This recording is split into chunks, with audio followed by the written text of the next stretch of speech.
Hey, what's up, everyone? This is Ill Factor from beatacademy.com.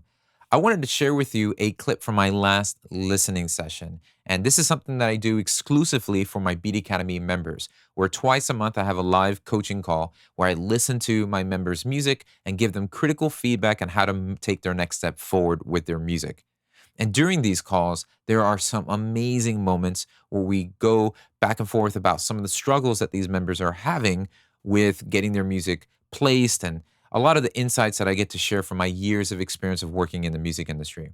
So, this clip I'm about to show you is taken from that last listening session in which we're engaging in, someone was asking about how do I approach A&Rs and what's the best way to establish relationships with record label executives to produce major recording artists. So I hope you enjoy it. And if you'd like more information on how to become a Beat Academy member, then I would encourage you to visit beatacademy.com and just take advantage of all the resources that I have there if you're looking for professional music production guidance. This is what I've learned out of my 20 years of working in the industry that nobody freaking told me. All right, let's talk about this. Dave Z just wrote, I made this for a friend who told me his A&R is looking for a Dua Lipa music vibes. So I made an instrumental with this stop the A&R from moving forward. Great question. Is the simple little bass patch going to stop the A&R? No. But let's dig deeper into that question, okay? At the very beginning stages of my career, when somebody would ask for something, I'm looking for a Dua Lipa track for my artist. What do you think I would do? My natural response was to listen to a Dua Lipa track and just spit something exactly out like that. What I've learned over the 20 years is that they don't want an exact cutout. They want the success and the overall feeling that that track brings out. Personally, the A&R is going to listen to this and like, this is a ripoff. This is too much like Don't Start Now, especially with the cowbells.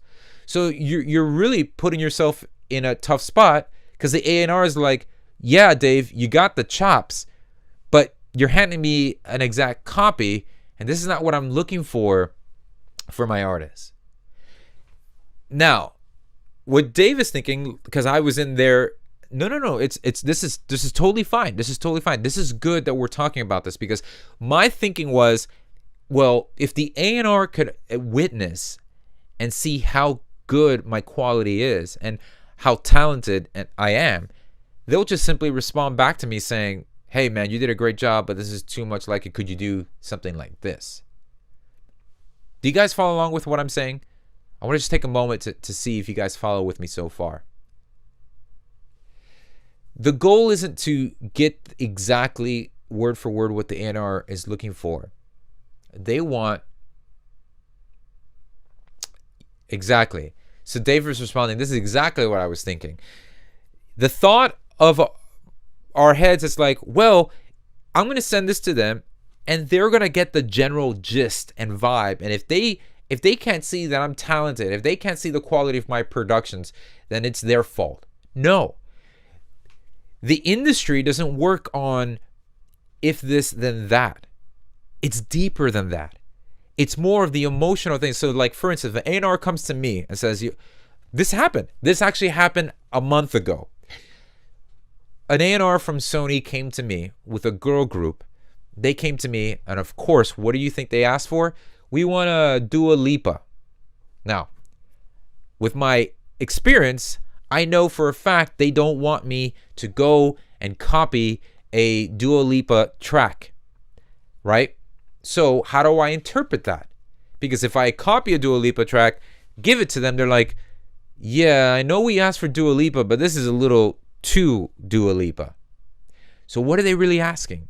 Well, they're asking, we like the overall vibe. We like the success that Dua Lipa has, and we like the direction. But so what we grab from that is, okay, what is it about Dua Lipa? Up tempo. So I'm not going to hand them a ballad. Okay. Energetic, fun melodies. That's what we're looking for. Things that can, might have a disco vibe to it, but I need to make it my own. I need to put my spin. And Dave, that's what makes the winner, is when you put your spin on it, when you put a unique touch on how you interpret that. Someone's asking, David saying, so you want to capture the vibe without sounding too much like a copy? Yes, Brian, that's exactly what I'm going at. You want to capture, what is the overall vibe? If you took a step back and you ask, okay, what is it about Dua Lipa?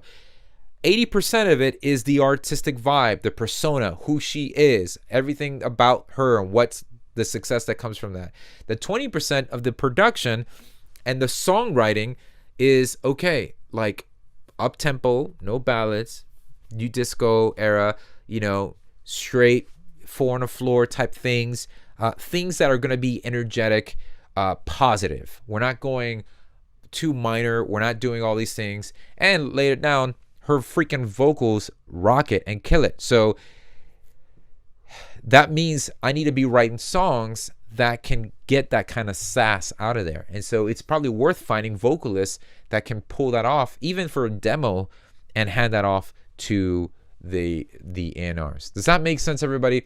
I know I went on a little tangent here, but this is stuff that, like, it took me years, like almost 10 years for me to realize this, because every A&R that would come to me, I was getting depressed. They would say, we're looking for this. I would give them exactly what they were looking for. Black Eyed Peas came out with a new single. I Got a Feeling. We want a song like that. I'll give them an exact replica. Here, this is what you asked for. No. Like, I don't understand. This is what you're asking for. This also goes with the sync opportunities. The sync and film, sync licensing world. When they give you, you know what, Dave? Yeah. Okay, you're saying, hey, I'm dying to work with a vocalist, but I can't. You know what? Give yourself 3 weeks. Find a vocalist on here. Guys, link up with Dave. You see the talent, you see the potential he has. Find some vocalists, or go on soundbetter.com. Invest in finding some vocalists that can do some demo stuff there. You know, nurture some relationships. Go on Instagram. I mean, there's got to be some work that has to be done. It's not going to fall on our laps. It's not going to fall on our laps. You know, vocalists, artists, producers, it all comes with building relationships. I know I'm not trying to be hard on you, Dave, but I'm trying to give you the big brother advice. That's the reality. You know, that's what this is all about. It's the networking, it's rubbing shoulders. The talent is 50% of it, and you're there. Now let's go and do the other half. I know, man. Hey, listen, you're asking here. No one's answering emails. I think you need to go. We have to approach our careers as if no one is going to ever answer our emails. No one. We're not entitled. We, as artists and producers, we are not entitled to success. Hear me. Write this out. Tattoo it on your eyelids. We are not entitled to success. Okay? I want that to be sure. I know I'm taking a little bit of time on this, but this is so important, guys, that we are not entitled to success. We got into making music because we love what it does to our hearts. We loved music. We love making music. We love expressing our messages, ourselves out to the world through the expression of music. That's how we got into it. And what would happen is it gets distorted by the industry, thinking we're only valued by the success we achieve with our music. No, we are not valued by the success we achieve with our music. If we're able to express ourselves through their music well, and we got it in a way where people are resonating with what we're doing, great. Now you want to get into the industry side, put the industry hat on and start thinking how to navigate through those waters, because that's a whole other thing. You can't equate the value and the rate of success to your identity. All right.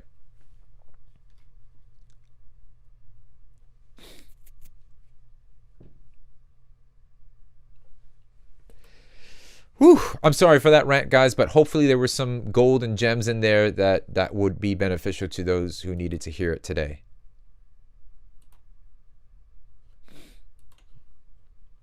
Hang in there, Dave. Dude, if it was that easy, Dave, I'm gonna be honest with you, man. If it was as easy as make a great tune and everything falls into place, everybody would be doing it, right?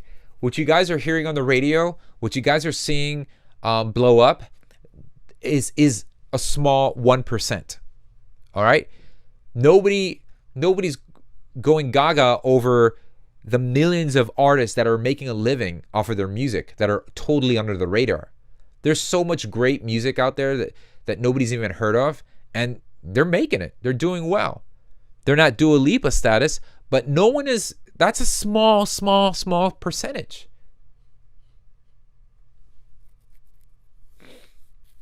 Hit up Instagram. Go on TikTok. Go find people who are singing and just reach out. It's like, I love what you're doing. You know what? Record their vocal. Get your phone. Record their acapella onto your DAW. Put that on one of your tracks. Hit them up. Say, look what I did with your vocal. Bam. It's like, wow, you took the initiative. That's the thing I'm talking about.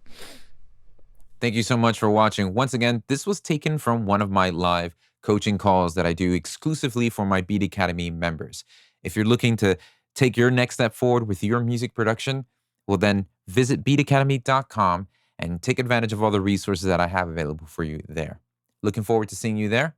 Be sure to subscribe and like this video so you can stay up to date with upcoming videos that will be released on this channel. Thanks once again, and I'll see you later.